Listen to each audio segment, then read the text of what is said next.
life and business coach Samantha Siffring, and this is the Badass Mother Podcast, where we talk inspiration and real-life tips to rewrite the rules of motherhood and build a life you love while raising kids.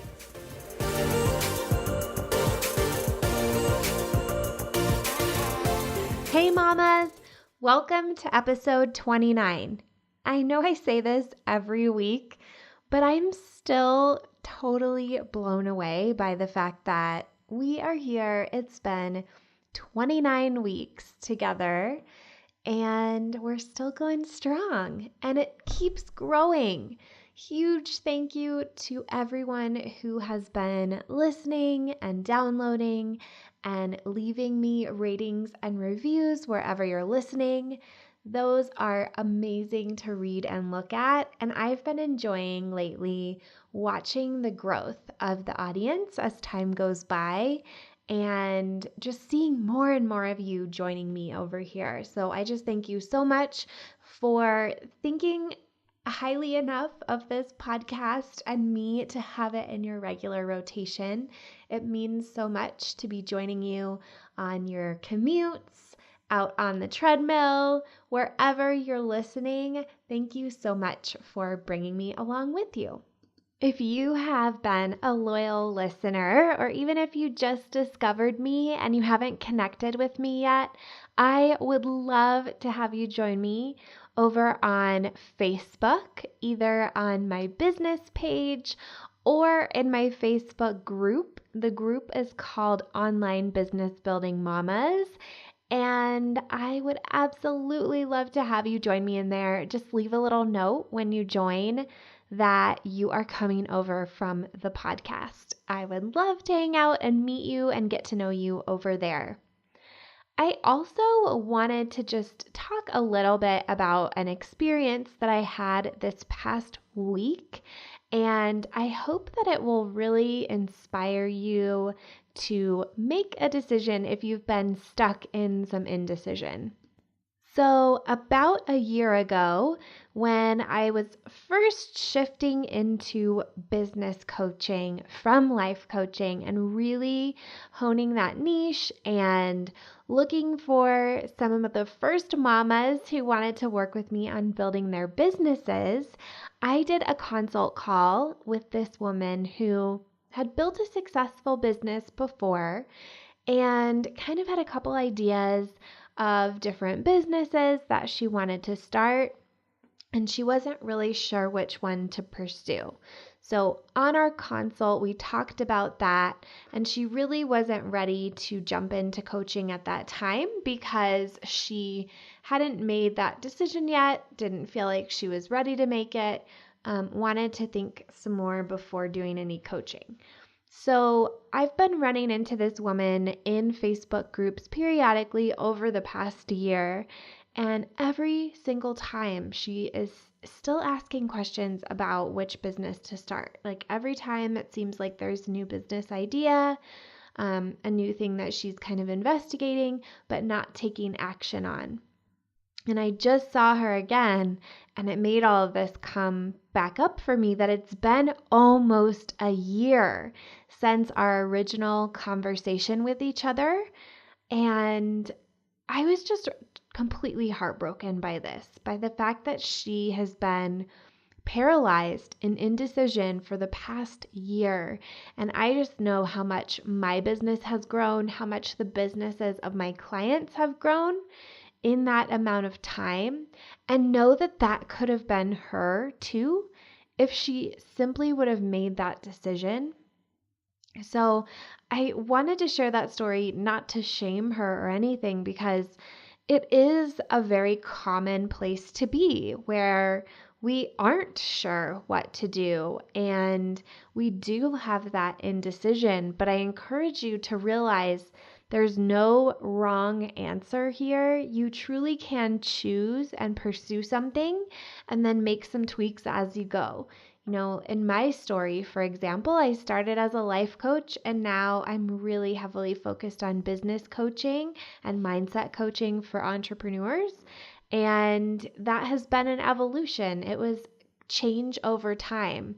And I could have sat in indecision for a year instead of taking action in the business. I could still be in indecision about my business, but I wouldn't be here. I wouldn't be growing an audience and sharing my message and making an impact beyond my own self if I were still kind of debating what kind of business I wanted to start. So I encourage you all, if you are stuck right now, just pick something and pursue it. Just get started. Feel free, like I said, join my Facebook group. Come get some encouragement. There are a lot of women in there right now who are feeling really inspired to make some choices and get things going even before the new year. There's kind of this idea out there that in December, nothing happens in our businesses and we should just take this time off and come back to it in January. But trust me, there can be some big shifts and moves in your business in December that will set you up really, really well for January if you're doing some of the work now. So I encourage you, think about making the decision now so when January rolls around, you've already started. You're already building some momentum for that. Okay, today we are talking about momentum and we're talking about goals. And I think we all know that goals are really important. Goals give us focus, they give us direction. And there's a statistic out there that people who set goals are 10 times more successful than people who don't set goals. So goals are pretty important. But if you've been beating yourself up for not following through on your goals, if you're already thinking about the new year and already feeling a little bit discouraged about what happened last year, you are not alone. I found online that 92% of people who set New Year's goals don't reach them. That's crazy. 92%. So all of those like New Year's resolutions, New Year's goals are kind of misguided. They're missing something because most people are not reaching them. So, how do you actually set a goal that you're going to stick with so you can get the results you want? I've been talking about this throughout the past couple months on the podcast, and I think it's important to just continue to add to the conversation because motivation and goals are a huge struggle for most people. So let me assure you, nothing is wrong with you if this is an area where you struggle. The people who really get it done don't necessarily have better willpower or character or anything like that. Sometimes they just have a couple extra tools. So I'm going to share some of those with you today. I'm going to share some of the mindset. I'm going to share some action steps. And I think that this is going to be really valuable for all of you, even if you have listened to my past episodes about goals and getting stuff done. So first, you need 3 ingredients that go into your relationship with yourself. The first one is self-compassion. So this means approaching yourself and your goals with the same kind of compassion that you would for anybody else.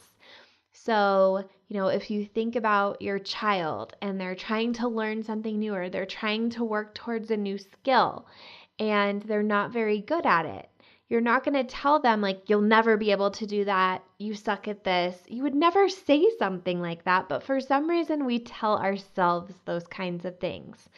So the first mindset that you need to get into is compassion for yourself.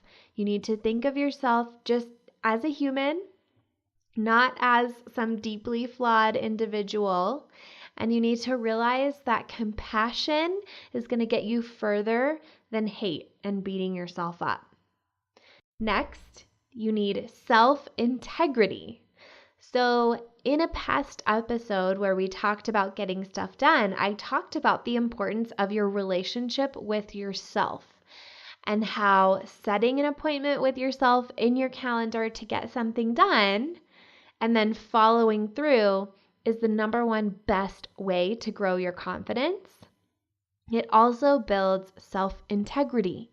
Integrity is when your values line up with your actions. So in this case, it's when what you have committed to doing lines up with what you're actually doing. And that is how you build your integrity, when you follow through and show up for yourself. So that's the second ingredient that you need. And the third is self-trust. And this goes hand in hand with integrity. Integrity helps self-trust to grow, and so does self-compassion. But self-trust is when you're scheduling something in your calendar for your future self to do, and you have total trust that it's going to be done. So think about a partner or husband or best friend, mother-in-law, mom, whoever is like your number one go-to. You would trust them with anything, like anything that you ask them to do, it's as good as done in your mind. That person gets your trust. And I want you to imagine what it would be like to have that level of trust with yourself. That if you delegated something to your future self by putting it in the calendar for a later date, it's as good as done in your mind. That's what self-trust looks like. And all of those things are really, really important in this goal setting and keeping process. So let me give you some action steps now. When you're pursuing your goals, whether they're current ones, wrapping up this last year, whether you're looking ahead to 2019, whether you are setting goals right now and getting started before the holidays. I have a lot of clients who are doing that right now. They are not being slowed down. So I encourage you, don't feel like you have to wait. You can actually start right now. The first thing that you need to do is break your goals down into achievable mini goals. So my favorite way to explain this concept is with this very disgusting quote. How do you eat an elephant? One bite at a time. This is disgusting, but also a really powerful visual. I think it helps us to see how we take massive goals or really intimidating challenges in our lives and break them into smaller steps. I recently met with a woman who wants to start a business, and she is utterly overwhelmed by all of the different steps. I mean, I shouldn't even say I recently met with. This is literally who I meet multiple times every week. I hear the same story, and it's really, really common. We have this huge dream and this huge idea, and we have no idea how to break it down into something smaller and how to actually accomplish it. But this is how we do, one small step at a time. It, first of all, makes it so much easier to get started when you feel like you just have one small thing to accomplish instead of some vague Mount Everest of a goal. Speaking of Mount Everest, did you know when you climb really big mountains, you can't actually even see the top when you start? You can pretty much only see the top when you get to the top. And your goals are that way as well. You may not be able to see the end really, but you can visualize it, and you can keep taking one step forward until you get all the way there. So break down the action steps and really take the most important next right step at a time. Schedule them into your calendar and show up for yourself in that moment. So that's the first tip of how you actually follow through and do this. The second is to celebrate the small wins. This is so crucial. So many people skip this step, and it's one of the most important steps. Way too many of you are hitting goals, both big and small, and then zipping forward into the next thing without ever taking a minute to appreciate what you just did. It takes all of the enjoyment, all of the gratitude, and all of the self-confidence out of you when you do this. You need to acknowledge yourself and your efforts along the way, and you'll be amazed how much motivation that will give you. The third is know why you even want to achieve the goal at all. So today, one of my friends reached out. She's a coach as well. She was asking me if I think that we need to have a why when we're going for a big goal. And I felt like the answer was kind of yes and no. I know when I was building a network marketing business, people would always say you needed to have a why that made you cry to be successful. And I didn't really feel like I had one. I am not the kind of business owner who is doing this to bring her husband home from work. My husband loves his career. He loves his work. I don't think he would be happy hanging out around home and being retired. He would probably just go out and create another job for himself. And so that's not really something that I have ever aspired to. I'm not the kind of mom who dreams of homeschooling her kids or anything like that. That is a nightmare for me, and so many props to all of you who are doing that. You get so much respect from me. That is not my lot in life. So I never really had those. Those were kind of the examples that I was given, and none of them really resonated with me on that deep emotional level. None of them made me cry in the right kind of way, at least. So I never had that why that made you cry. And in that business, I really felt like not having that was going to keep me from being successful. That's what I had heard, that you have to have that strong why. So I do disagree with that concept. I feel like even in my current business, I don't have a reason for doing it. That makes me very emotional. I feel like my reasons for doing it kind of vary based on the moment. But they aren't those like, tear jerky type whys. So I don't think we have to have that kind, but we do need to understand why we want to achieve our goal. So this is a little different. And it seems very basic once I say it, but most of us don't actually take the time to do it. So, for instance, the new year comes up and we're all like, I want to lose 15 pounds, or I want to run a half marathon, or I want to make more money. And those are all great, but why? A lot of times, when we take the minute to think about why we're choosing those things, the reasons end up falling a little short. Because our friends are all doing it, because we think it sounds cool, because we think it's what we should be doing. You're going to need a more compelling reason than those to actually follow through on your goal. But here's the cool part. It doesn't have to be something super lofty. It doesn't have to make you cry. It can literally be, I want to make more money so I can afford to buy the purse I've been dreaming about. Or I want to lose 15 pounds so I can get into those skinny jeans I haven't worn in 3 years. The important part about this goal is that it really speaks to you, but it doesn't have to say anything deep. It can be as shallow as you want, as long as it speaks to you. The fourth thing is to get a friend or a coach to hold you accountable. So here's the deal. A lot of us are motivated by other people instead of strictly internally. There is an awesome book about this, Gretchen Rubin, The Four Tendencies. She has a quiz, and then she has a lot of recommendations for how to handle what type of motivation tendency you have. I want to put a little caveat in that I think every kind of personality trait we have is something that we have the power to shift and change. But I do think knowing kind of your core tendency is a good way, if you have a big goal, to kind of hack your own brain initially to be able to accomplish something.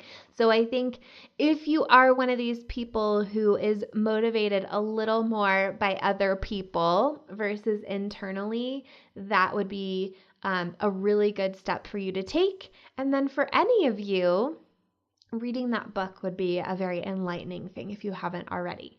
So for those of you who are motivated by other people, I know a lot of you judge yourselves for it and think that good people are completely motivated from within, and you feel like you have some kind of character flaw because you aren't. This is bullshit, okay? It's an excuse that's holding you back from reaching your goals. Telling yourself this story is keeping you from your full potential. Go ahead and build up a support system that's going to check in with you and give you tough love and/or brutal honesty that you occasionally need. Sometimes this can come from a friend, but I really encourage you to think about working with a coach, because the friend may not give you the tough love, they may not give you the brutal honesty.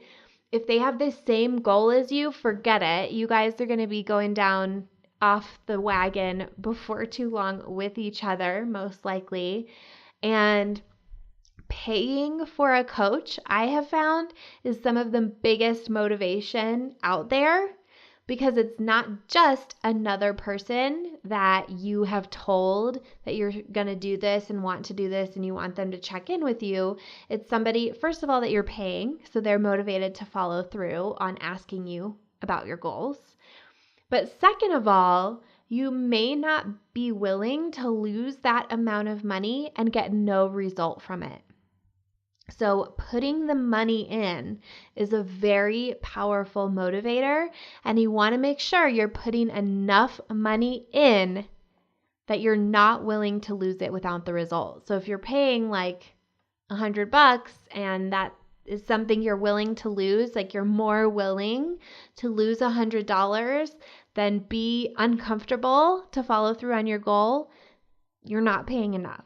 So I encourage you to look at coaches and choose one with a price that is uncomfortable for you, especially if this is about business goals, because that is going to make you more money if you are doing that work. And that amount of money is going to get you into the action that you need to be in, because you're going to be unhappy and unwilling to lose that money without doing the work and without getting the results. So that's my little soapbox about the power of coaching. It has worked for me. It works for my clients. I see it working every single day. So I really do believe in it and really do encourage you to consider it. Okay, number 5, get back on the wagon. Okay, so I see a lot of you who fall off the wagon on your goals, whether they're business or personal, like weight loss. You have one thing happen where you've become distracted. Like if you were having a lot of momentum in your business and then you go on a trip and then you come back from your trip and you're just like knocked off your game a little bit in your business.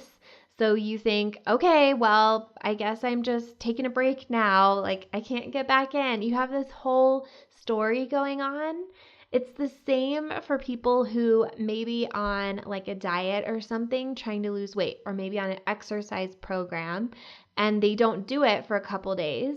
Or with their diet, maybe they have one like cheat meal or something, and then it's like, well, I've ruined this, so might as well just keep stopping working out, or might as well just keep eating a bunch of junk food.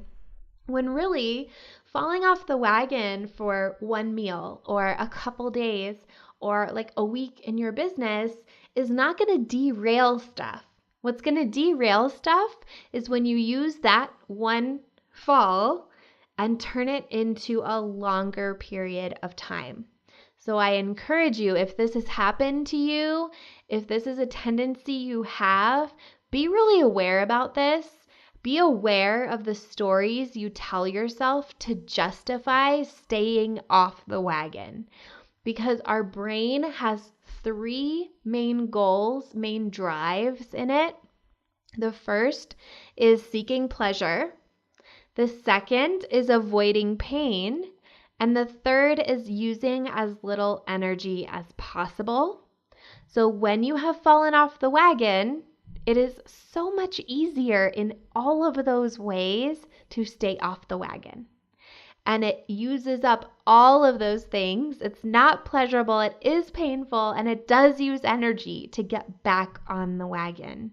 So your brain is going to give you so many great reasons to stay off the wagon. And you're going to want to believe all of them. But hopefully now that you've heard this, you're going to be kind of aware of the tricksiness of your brain, and you're going to catch it in the act and be able to hop back on. So don't fall for that one. Just notice your thinking in the moment. You don't have to judge yourself. Remember, tap into that self-compassion and then tap into the self-integrity and get back on the wagon, back pursuing your goal. You do not have to use one derailing moment or one mistake or whatever it may be, a vacation. You don't have to use that as a reason to stop moving forward now. Okay, the last tip I have for you is do it now. Stop waiting. So many of you have all of these stories that you're telling yourself about why you can't do it now. A big one this time of year is that it's about to be Christmas. It's going to be the holidays. I can't focus on whatever my goal is. I can't make decisions that are really big about my goal. I need to wait until January. I have heard that from 4 people this week. You are not the only one saying this, but I also think it's not true. I think that you can make decisions right now. I think you can make moves in your business right now.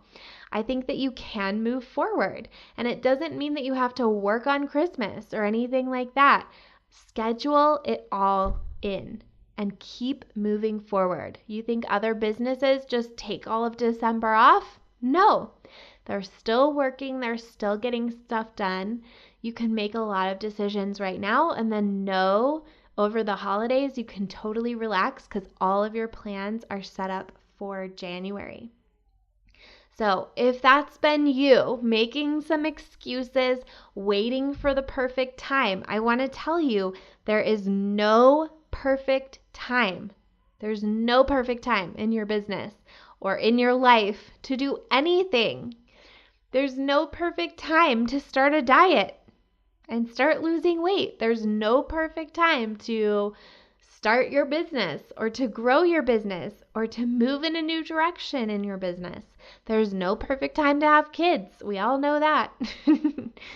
So waiting for the perfect time in all of these other areas is a mistake, and it's an excuse, again, that your brain is giving you to keep you kind of lulled into the safe cave for a while. It doesn't want you growing. It doesn't want you venturing out of your comfort zone.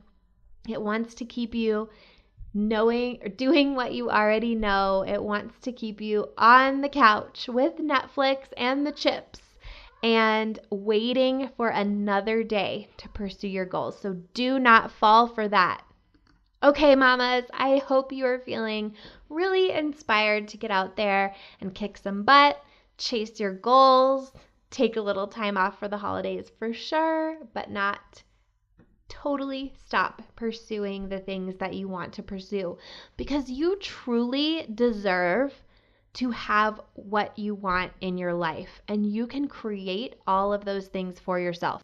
If you are totally on fire right now and ready to make some moves going into 2019, I would love to have you in TBH Inner Circle.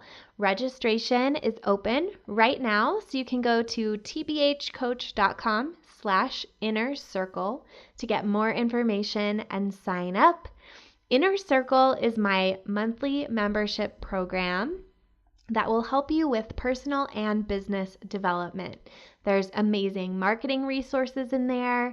There's mindset trainings going super in depth. And there are simple business practices and strategies that will help you get to your next level in business, whether you are just launching or you've been in business for a little while. So I would love to have you join me over there. We've got the vault full of all the resources. We've got a monthly training and Q&A call, and we've got a kick-ass Facebook group full of other women who are on the same page building their business right there with you. So again, feel free, join me over at tvhcoach.com/innercircle. Hope to see you there, and I will talk to you next week.